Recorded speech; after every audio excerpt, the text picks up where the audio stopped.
శివుడంటే ఎవరు? తలమీద గంగన, మెడలో పాములా, ఒళ్లంతా భస్మమా?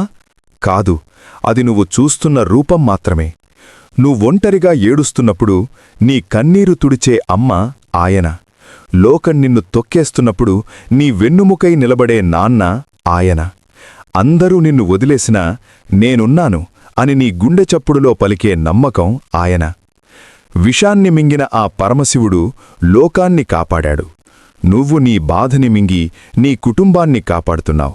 అందుకే నీలోనూ శివుడున్నాడు. ఆయన అఘోరాలకు నాథుడు, అనాథలకు బంధువు. శ్మశానంలో ఉంటాడు, నీ శ్వాసలోనూ ఉంటాడు. లయం చేసే రుద్రుడు ఆయనే, లాలించే శంకరుడు ఆయనే. నువ్వు అడిగేది ఏదీ ఇవ్వకపోయినా నీకు ఏది కావాలో అది ముందే ఇచ్చే భోళాశంకరుడు ఆయన. ఈ శివరాత్రికి గుడికి వెళ్లడమే కాదు, నీ మనసులోకి ఒక్కసారి తొంగిచూడు. అక్కడ కొలువై ఉన్నాడు ఆ మహాదేవుడు. ఓం నమః శివాయ.